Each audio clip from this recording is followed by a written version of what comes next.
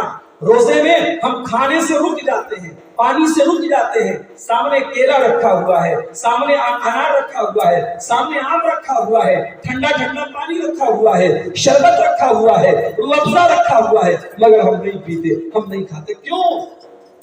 اللہ نے منع کیا۔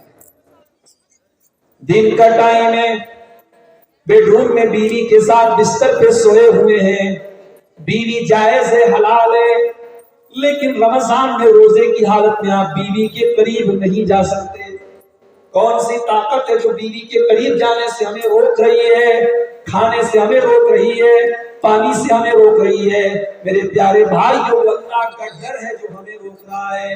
تو جو اللہ کے ڈر سے ہم روزے کی حالت میں کھاتے نہیں ہیں، پیتے نہیں ہیں، بیوی سے سمبند نہیں بناتے ہیں، اسی اللہ کے ڈر سے اپنی زبان کی حفاظت کرنا۔ میری ماں بہنوں، روزے کی حالت میں غیبت مت کرنا، چغلی مت کرنا، جھوٹ مت بولنا۔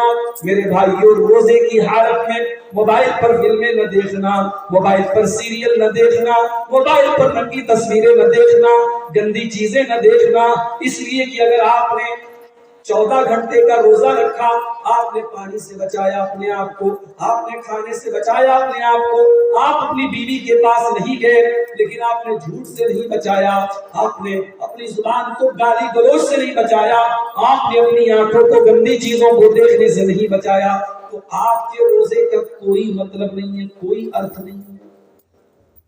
اللہ کے نبی کی حدیث ہے، اللہ کے نبی کی حدیث ہے، آپ فرماتے ہیں من لم یدع قول الزور والعمل به فلیس للہ حاجۃ ان یدع طعامہ وشرابہ۔ جو انسان روزے کی حالت میں جھوٹ بولے، روزے کی حالت میں غلط کام کرے، اللہ تعالیٰ کو کوئی آوشکتا نہیں ہے، اللہ کو کوئی ضرورت نہیں ہے کہ وہ کھانا چھوڑ دے، وہ پانی چھوڑ دے۔ اس کے کھانا چھوڑنے کا کوئی مطلب نہیں، اس کے پانی چھوڑنے کا کوئی مطلب نہیں۔ تو روزے کی حالت میں اپنی زبان کی آپ اچھا کریں، اپنی آنکھوں کی آپ حفاظت کریں، اپنے جسم کی اعضاء کی حفاظت کریں۔ یہ تھوڑی سی گفتگو میں نے روزے کے بعد